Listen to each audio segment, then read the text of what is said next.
sınıf 2. dönem öğrencisiyim. Platform of Politics ile bu dönem bir collaboration yapmak istedim ve Emre Hoca'yla, Emre Hoca'yı getirdik. Sağ olsun geldi. Çok teşekkür ederim.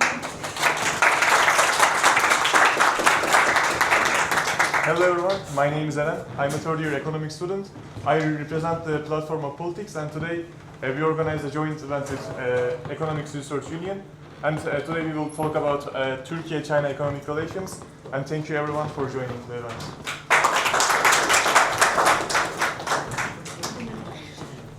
Okay, I guess the floor is mine. Hello everyone, I mean many of you are or were my students, so you know me very well. So it won't be a new thing for many of you. Today, I mean, as they told you, I mean, ERU and POP, let's say, asked me to give a seminar on any topic actually.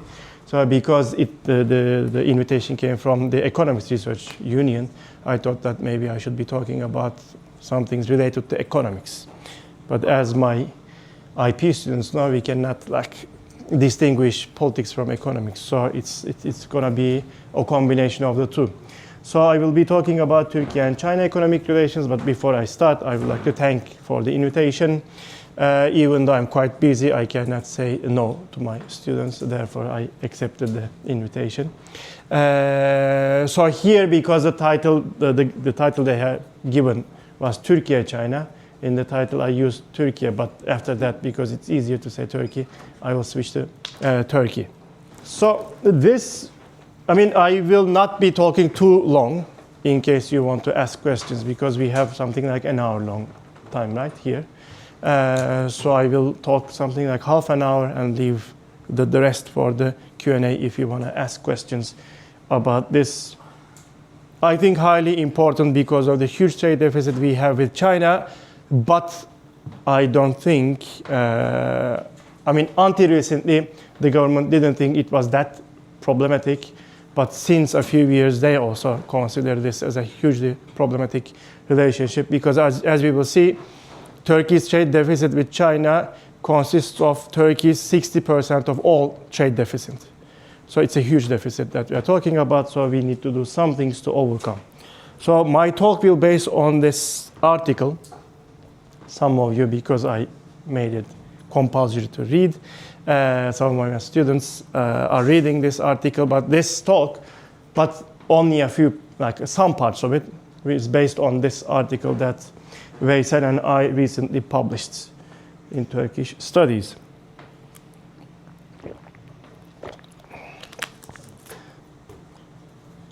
So let me go here. In recent years, many people viewed Turkey-China relations as, or in positive lines, let's say. I mean, a decade ago or so, people thought that this would be a positive relationship and it would contribute to Turkey's position in international relations, in economics, etc. So some people said that recent increasing investment, credit, and trade ties offer like opportunities for Turkey. So they said that, as we'll see later on, for example, China has an initiative that was announced in 2013, the so-called Belt and Road Initiative, offers hope for Turkey because it could increase China's investments in Turkey and it could offer chances for Turkey to export more to China. Unfortunately, it did not happen. Some people say that China is a significant partner in the emerging post-Western international order. So the world is changing. The US-centric international system is under transformation. So either it's going to be a multipolar or multi-centric order according to your approach. So things will change in the end. And China can be Turkey's partner in this newly emerging order, some people claimed. And if you follow news, for example, President Erdogan numerous times talked about Turkey joining Shanghai Cooperation Organization or BRICS and BRICS Plus nowadays. And both of the institutions are led by China. And also some people claim that China contributes to the emergence of a Eurasian form of internationalization in Turkey. So people talked about China model, China's economic model, so Turkey could follow that model. On the other hand, there are some skeptical perspectives because these people say that, or ask the question, how does the AKP's, the government's volatile authoritarianism impact the bilateral engagement? Because according to some people, this authoritarian shift in Turkey, unlike expectations, actually harms Turkey's relations with China. And also, some people talked about what about the unmet expectations from China related to investment, financial flows, tourism, etc. And we will talk about them in detail. So our study actually aimed to contribute this debate or these debates by looking at Turkey's relations with China from bilateral trade relations perspectives. So here we ask two interrelated questions. So what are the underlying dynamics of Turkey's trade deficit with China? So why Turkey consistently and insistently gives trade deficit in its trade relations with China, and this trade deficit is growing year by year. And also the follow-up question asks, does the trade imbalance issue tend to undermine bilateral relations? Because like in many cases, in different cases, such a huge deficit creates troubles between the governments of two countries. So China, in the last 12 years, let's say, or since 2013, is the world's largest trading nation. In 2009, it got the title the world's largest exporting nation, and 4 years later, it got the title the world's largest trading nation, which means that China trades more than the United States in the world. But China's economy is, let's say, 2/3 of the US economy, which means that China is the most important trading nation on earth, and therefore it's a game changer in trade relationships. And this dynamic, let's say, created opportunities for some developing countries because China became an engine of growth for these countries. But the number of countries that can benefit in their trade with China is quite limited. These are either raw materials exporters, especially fossil fuel exporters, or rich mineral exporters, like Saudi Arabia, United Arab Emirates, etc., or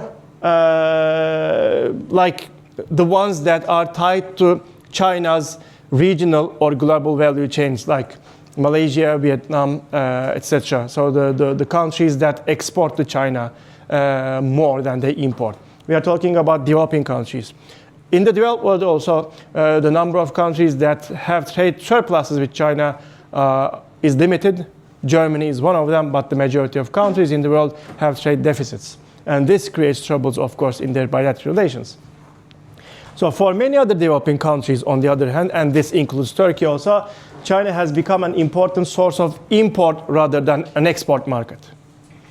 And of course, this in the end creates huge trade deficits with China. And these things always become a problem in like China's relations with these countries. So, as I said before, some people thought that when China and Turkey engaged in active relationship in economics, these people thought that China could offer hope for Turkey, especially the introduction of the Belt and Road Initiative, which is the map of Belt and Road, like a simple map, let's say, of this one. So Belt and Road Initiative was announced in October and November of 2013 by the Chinese President Xi Jinping. And so it wants to, let's say, recreate the historical Silk Road, like İpek Yolu, and we also call it Baharat Yolu, the sea lane. So the belt is the let's say land-based roads or links that China creates with Eurasian and later on African partners, and the road part, so belt and road is the maritime Silk Road.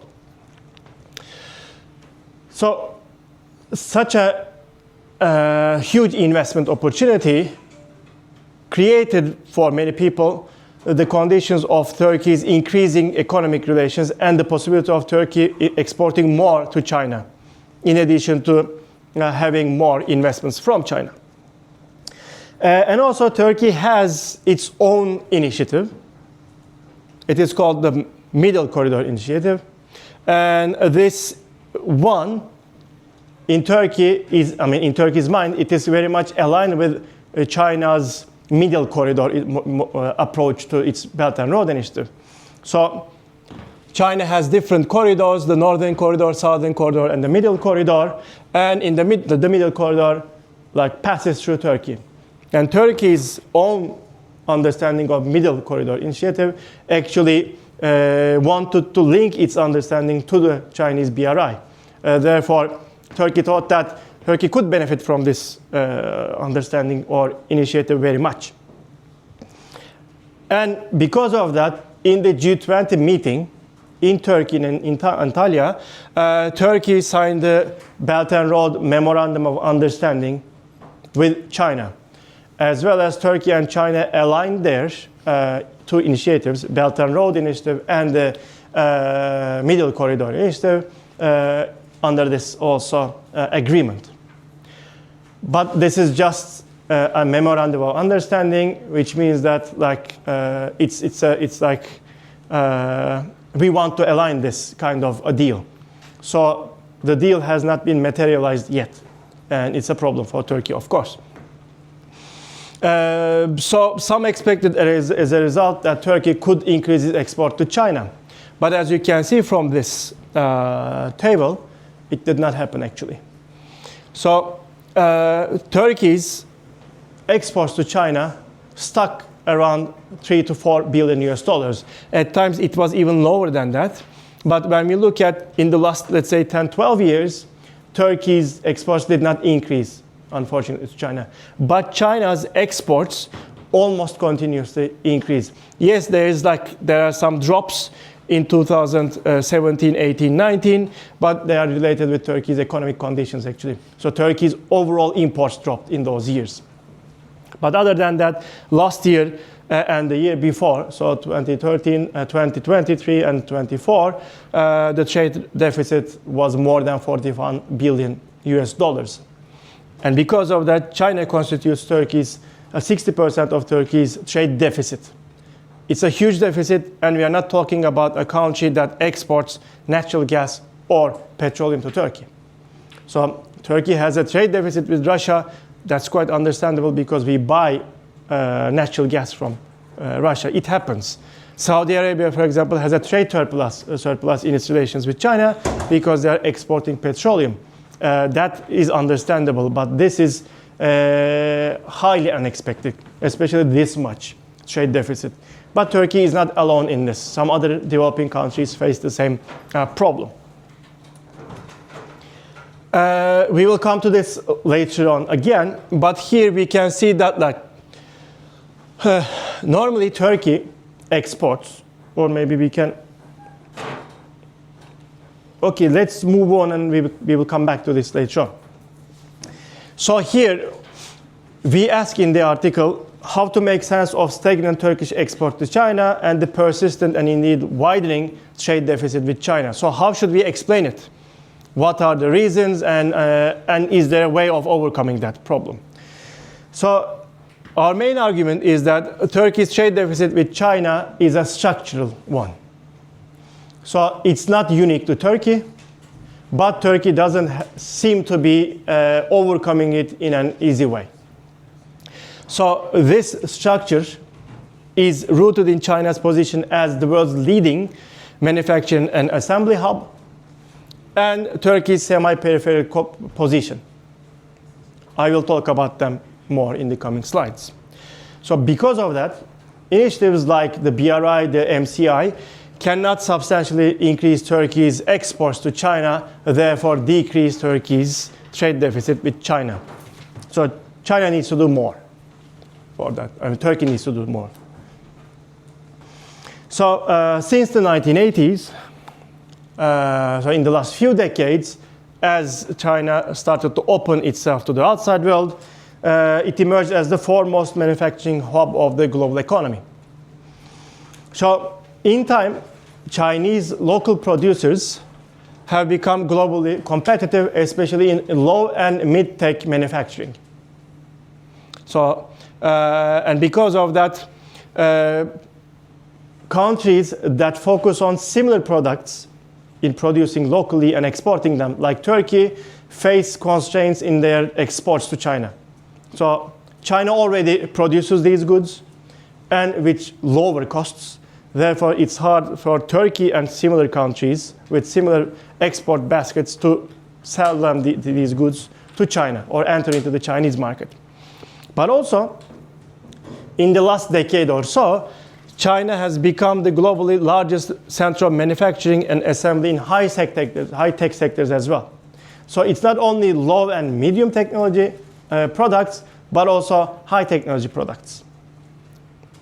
And there are two reasons for this. First of all, many transnational corporations have shifted their operations to China. We are talking about Apple, Hewlett-Packard, Asus, and many others. Volkswagen, etc., etc. So TNCs operate in China and they export these goods to the outside world. And China is primarily the export or assembly hub for these countries.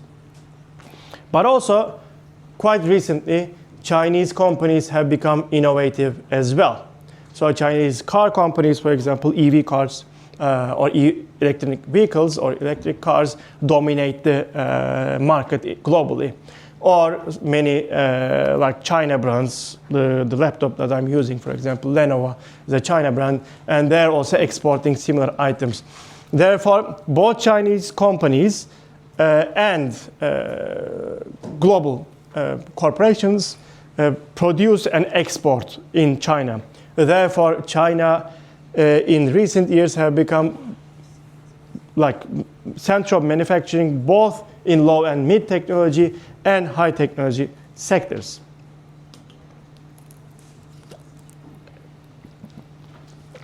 And as a result, China currently accounts for 35% of world manufacturing and 20% of world manufacturing exports. So 1/5 of all manufactured goods are exported from China to the world. Just 1/5 from one nation. So when we look at Turkey's, also recently some scholars start to talk about the global value chain perspectives. And they say that exports in the case of China, but in cases of others, globally integrated world producers, exports contain imported parts and components from other producers. Which means that China's export statistics are inflated. Which means that the items that are exported from China to the outside world actually contain a high level of imported parts. So Turkey's imports from China contain a substantial portion of indirect imports from leading transnational corporations, as I said before, like HP, Asus, Apple, etc. And according to some scholars who make up the calculations, China's exports to Turkey contain approximately 30% foreign value added. So these are not 100% China-produced goods. Especially in the case of Apple, for example, China is not a production hub, but an assembly hub. So the majority of the value added produced in an iPhone, let's say, is not produced in China. They are actually produced somewhere else, brought to China, assembled in China, and exported to China. In older versions of Apple's, it was writing at the back, like assembled in China. Not produced in China, because the phones are not produced in China, actually. Or the majority of the parts. So this is not only related to China, of course. The items that we export from Turkey to the outside world, like cars, for example, contain this as well. So it's not unique to China. Therefore, someone can say that, what can we about that? But China, we are buying the Chinese products. But it also means that if these TNCs shift their production or assembly lines from China to another country, like Vietnam, for example, then Turkey's trade deficit with China might decrease, but the trade deficit in total will stay the same. So we will buy from Vietnam or India or another country more, actually. So we talked about, we said that our main argument is that this is structural. It is because of China's position as the leading global manufacturing hub and Turkey's semi-peripheral position. So unless Turkey improves its manufacturing capacity and industrial policies, Turkey will maybe overcome the problem with China, but it will face similar trade deficits with other countries. When we look at Turkey's exports basket, we see that Turkey's exports are primarily composed of manufactured goods in low and medium technology products. So motor vehicles, home appliances, iron and steel, and textiles. Or if we go back to this, I put this slide in the wrong place. So here we see that Turkey's largest 5 exports products in 2020, 21, and 22, and it's similar in the last 2 years also. So we sell vehicles, machinery, electrical machinery and equipment, iron and steel, and apparel and clothing. So these are Turkey's primarily exports to the world. But when we look at Turkey's exports to China, here we see that like many of the items that we export to the outside world, we cannot export them to China. So Turkey sells like ore, slag, and ash, salt, silver, earth, and stone, machinery, copper, chemicals, and metals to China. So the basket or export mix changes quite significantly to low value added primarily, and up to a degree mid value added products. And as you export low to mid value added products and import in exchange electrical machinery and equipment, machinery, organic chemicals, optical, photographic, medical instruments, etc., so which are more actually value added, then you have a huge trade deficit. You cannot close the trade deficit by selling more agriculture products, more textile products, etc., to that country. We need to increase our capacity to sell higher value added products.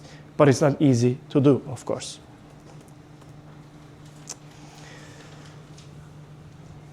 And also, the reason why we cannot sell these goods to China, because China is already much more competitive than Turkey.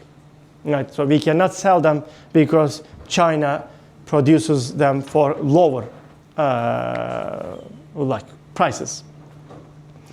Therefore, we cannot enter into the Chinese market.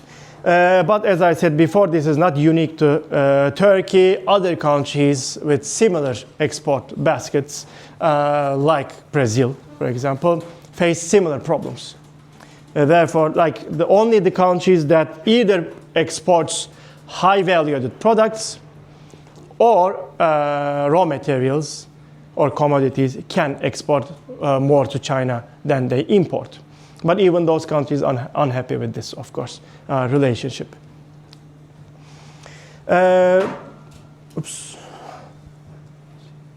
So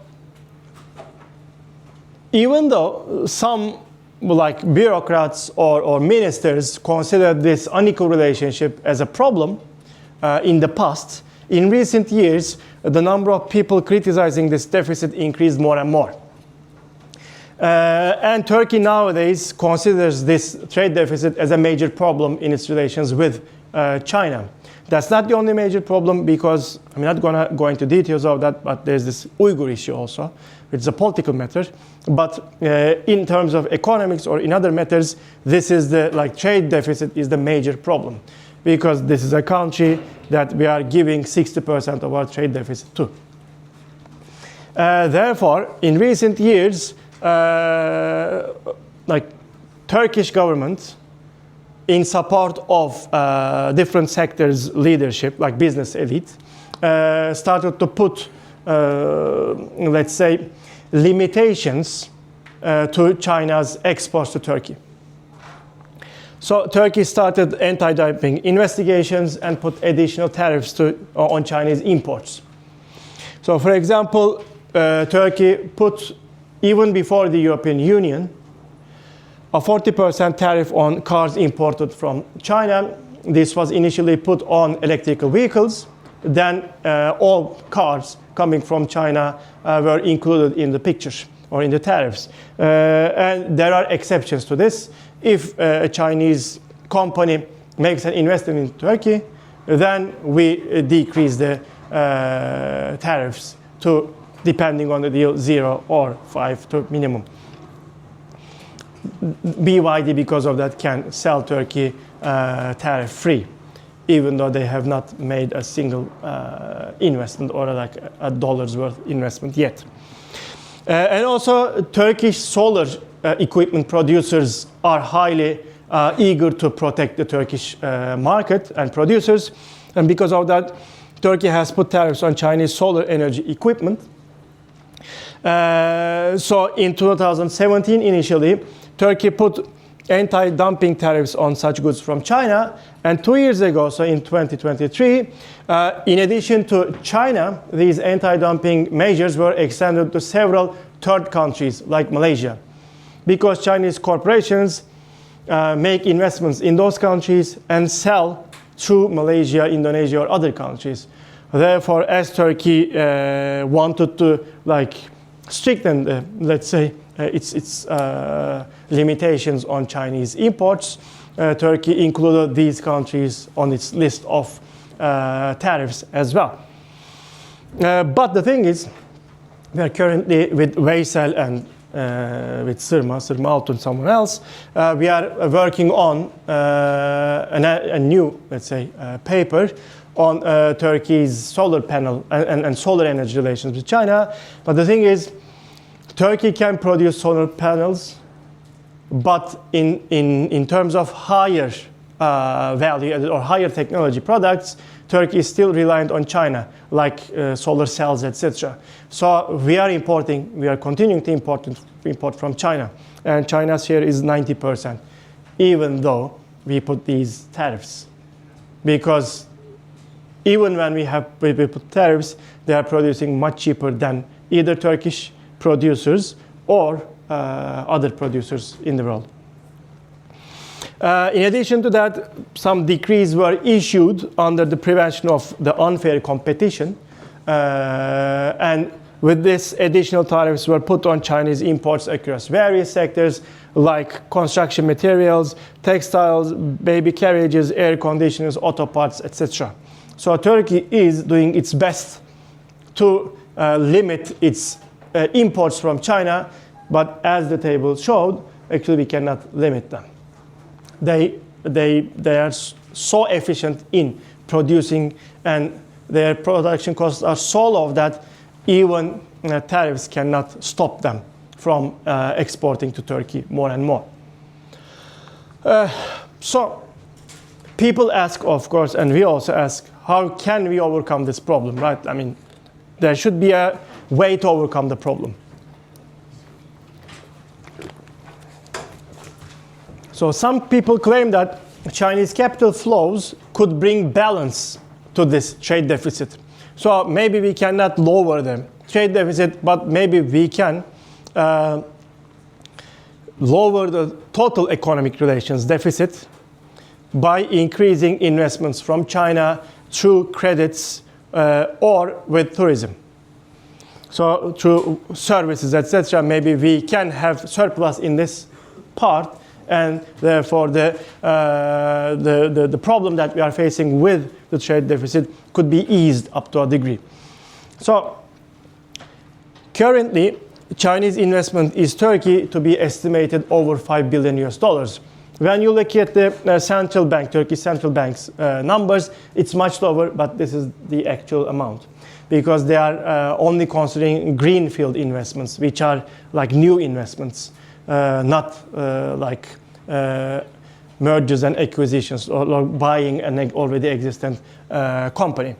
So the most or the largest investments done by China in Turkey are Embahunutlu power plant in Adana, Trendyol, you all use it, I guess, owned by Alibaba, and Kum Port, it's a port in Istanbul.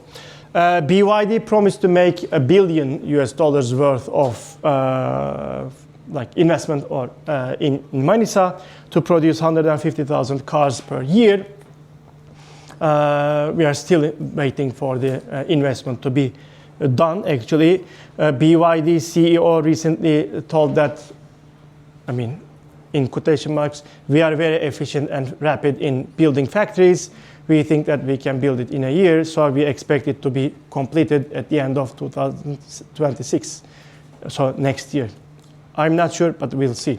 So it will provide, let's say, 5,000 jobs to Turkish people, and with the side contributions, Turkey is expecting to have 20,000 new jobs for the Turkish people in or around Manisa. But we'll see if that's going to happen. And as a result of this investment promise, BYD cars are import or tariff-free nowadays. Another important source of contribution from China can be credit flows.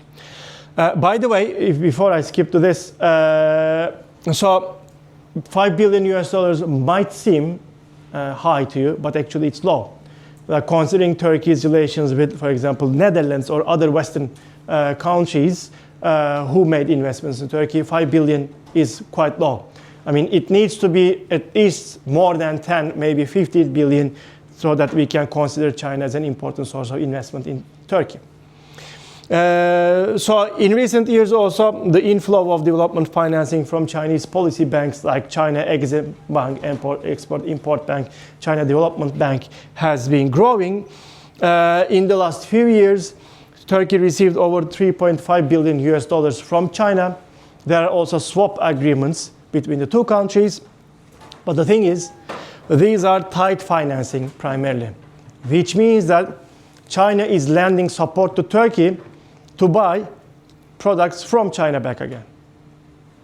So, for example, they are saying that we are providing this to you so that you can update your electricity infrastructure, but you need to buy the products from China.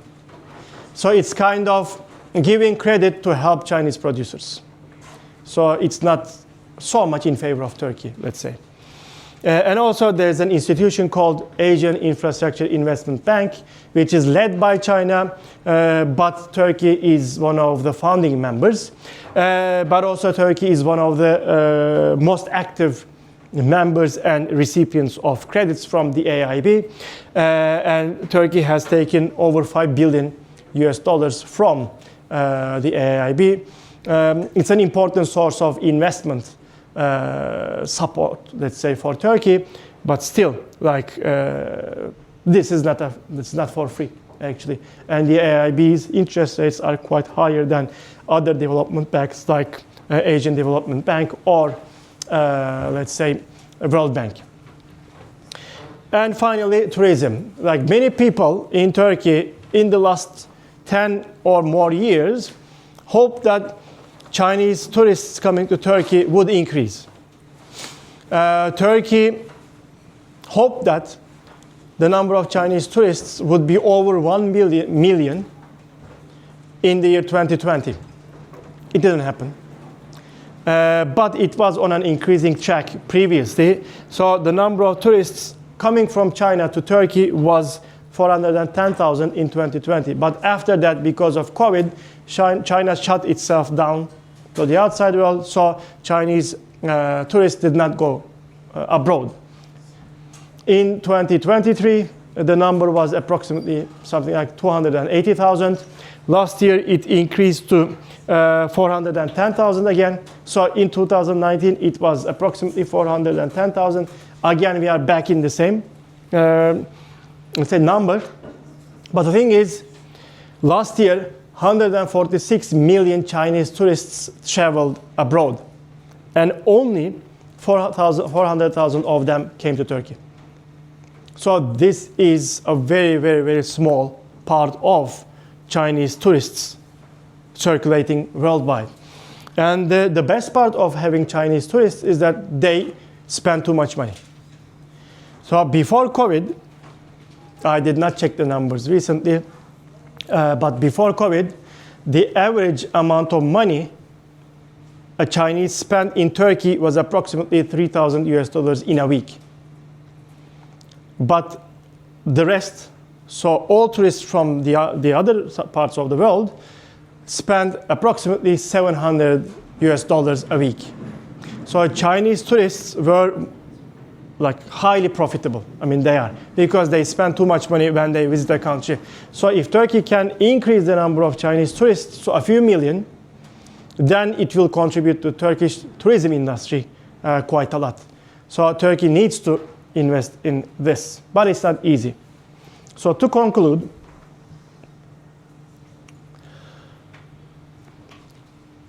so we see that like there's an unfavorable trade relationship between Turkey and China.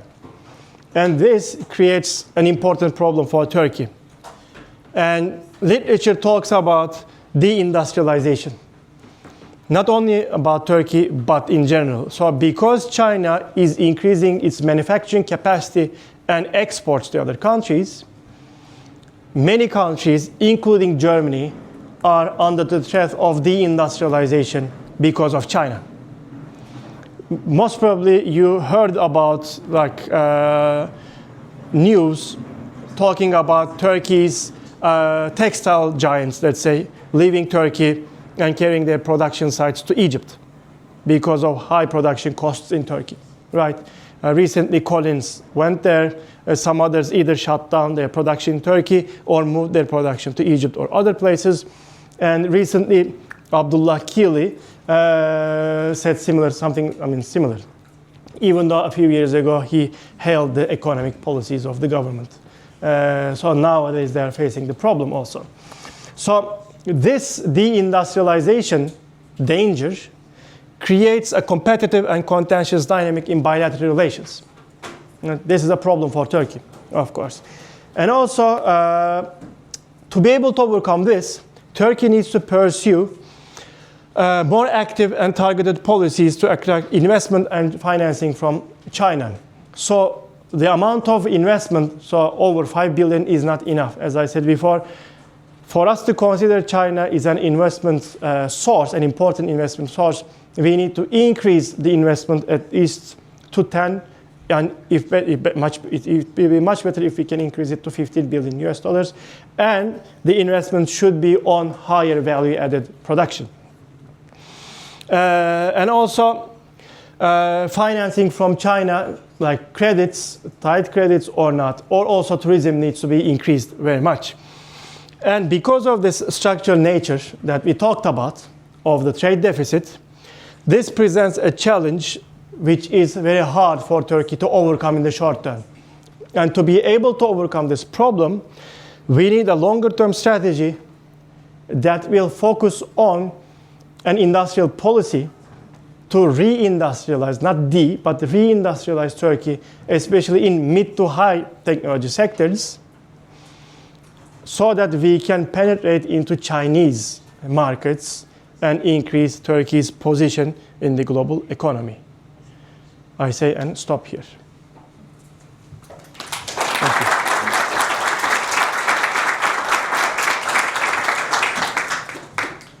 Okay, let's continue then. Yes, Eren. Since we have a huge trade deficit with China, we are trying to receive investment from Belt and Road Initiative. Is it working, and do you think it will work in the future years for this project to get investment? It doesn't, it's not working, unfortunately. Yes, the investment has increased since the initiation of the BRI, but if you remember here, I put some investments, right? So power plant, it's the last coal power plant China built outside of China. So it's not an important investment. It's an old technology. Trendyol, they just bought an e-commerce platform. Kumport, they made the investment. They're unhappy with this investment.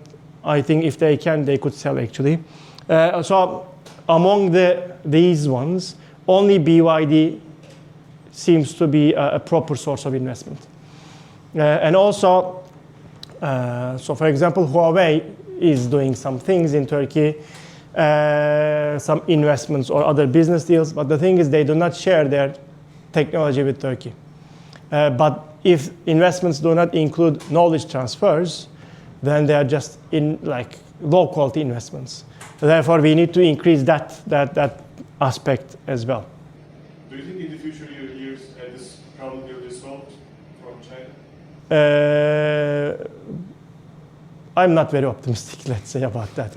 I mean, Turkey, last year, I guess, we started a program to bring in investment to attract mid to high, let's say, technology investments in Turkey. And Turkey devoted something like $30 billion to that investment program. And some Chinese companies like solar producers, let's say, solar energy producers, are actually making investments, or they are in talks with the government. They will bring in some, but I don't know if we can increase. I mean, I hope we can, but I'm not that optimistic because of Turkey's also economic troubles, and because of the policy that Turkey is following nowadays, like pressuring the US dollar or like foreign currencies increases the cost of production, right? And also because of the high interest rates, it's very hard to take credits for the business people. I mean, it's better to keep the money by investing in other like sources, like gold or credits, etc., rather than making investments in Turkey. Therefore, I'm not optimistic for the short term, but in the long term, we'll see. Because Chery also, there was a talk about Chery to make an investment. One day, President Erdogan said that Chery is going to make an investment in Samsung. The following day, Chery's CEO said that we have no interest in investing in Turkey. So the following day. So it means that there also, I mean, I knew that there were talks between Turkey and Chery, but because of what's happening in Turkey, in the politics realm and in the economics realm, Chinese investors are not that eager anymore, because like capital likes stability. They don't care about democracy, but they care about rule of law in a country and stability in an economy. That's the most important thing. And Chinese are in love with stability, both in their countries and in outside world. So I don't think in the short term. Yes. Hocam, benim bölgesel bir sorum olacak. Çin'in de Türkiye'nin de bir Afrika açılımı var. Türkiye'nin son 20 senedir artan, yani yavaş yavaş da olsa bir açılım var. Peki burada iki ülke birbirine bir konflikt yaşayacağı bir durum olabilir mi? Çünkü Çin'in çok fazla bir yatırımı oluyor, limanlar olsun, kurumlarında olsun, belki Somali bölgesinde. Türkiye'nin de bazı yatırımlar var. Belki ama Türkiye'ninki biraz şişirmiş balon mu oluyor, yoksa ikisinin karşılaşacağı bir durumları, durumları, orada bir rol kapmaya çalışmıyor. Shall I answer in English or Turkish? I mean, it's because of the video. In English? Okay, so the question was, then maybe I should also translate the question. So Turkey and China have investments in Africa, so will their interests clash? In some places, maybe. I'm not working on China-Africa or Turkey-Africa relations, so I don't follow day-to-day developments. But it's like this is like comparing a heavyweight boxer with a, let's say, slimweight. I don't know how to say it. 2 siklet, our siklet. So Turkey's economy is less than a tenth of Chinese economy. So the possibility of us clashing with China in Africa is quite low. Yes, in Somalia and in a few others, Turkey's presence is strong. So maybe in one or two places we can have problems, but in general I don't think we can compete with them. That's the issue.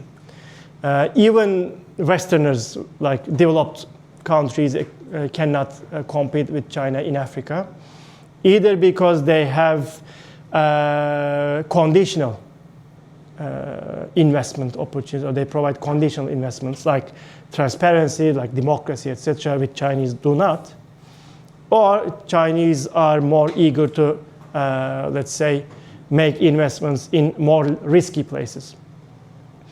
So, I mean, I did not follow, as I said, both countries' investments in Africa. I have superficial information, but I don't think we can compete. Therefore, I don't think, maybe in exceptional cases we will have problems, but in general, our scale is much smaller than China, so we cannot clash with them. Yes. You know that in the very big picture there is a trade war between United States and China currently. And United States says that we need to decrease our trade deficit with all our trade partners because we give too much deficit to them. And if they don't decrease it, then I will put some tariffs to them to punish them. That's their new Trump policy. So do you think that Turkey has to choose a side in this trade war, for example, either buy from China or United States? And also, I also wonder that, for example, China is building factory in Turkey, car factories, and I wonder if some European countries might create some trouble about it. For example, like Germany or France, because they are already losing their competitiveness in car manufacturing market, and now they are very close Chinese factories to the European market.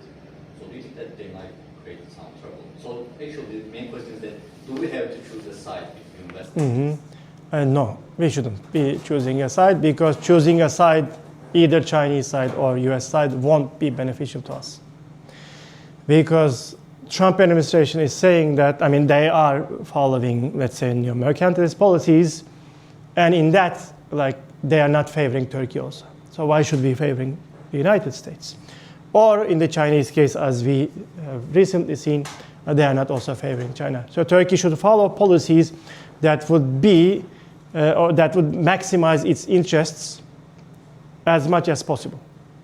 But we are a semi-peripheral country with a small capacity of production, and we are a small economy. And we are reliant on the United States for our security. So we are a partner of NATO.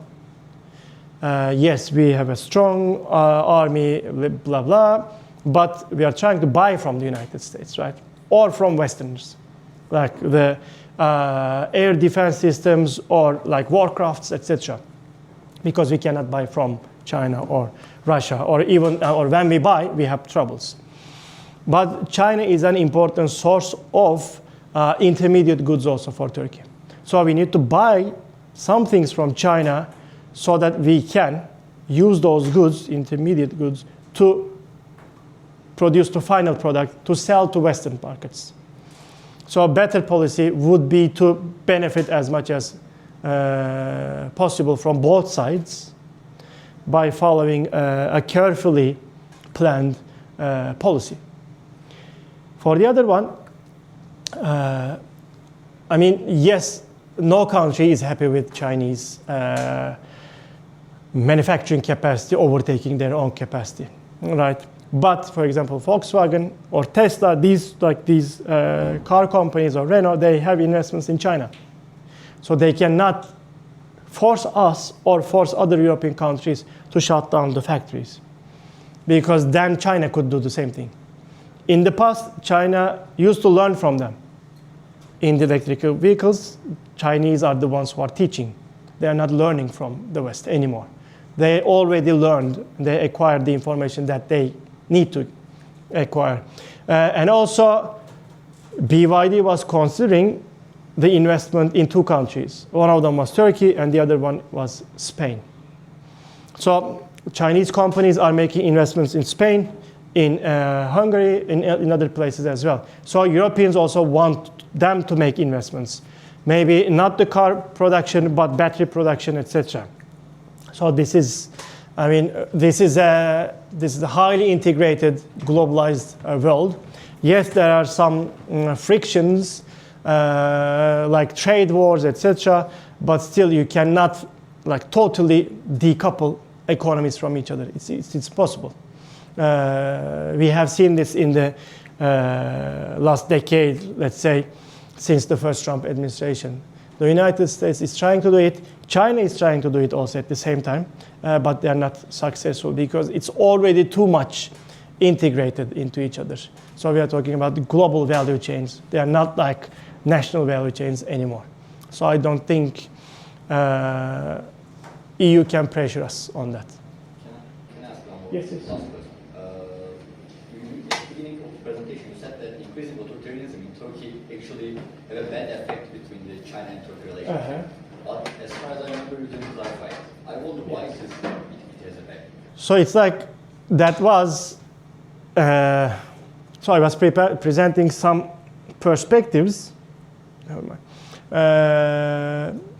From the literature. But some literature states that maybe it's better if you read the paper. But because of the corrupt nature of the system in Turkey, Chinese companies, even Chinese companies, do not want to make business with Turkey. This is this paper was written after a detailed case study research.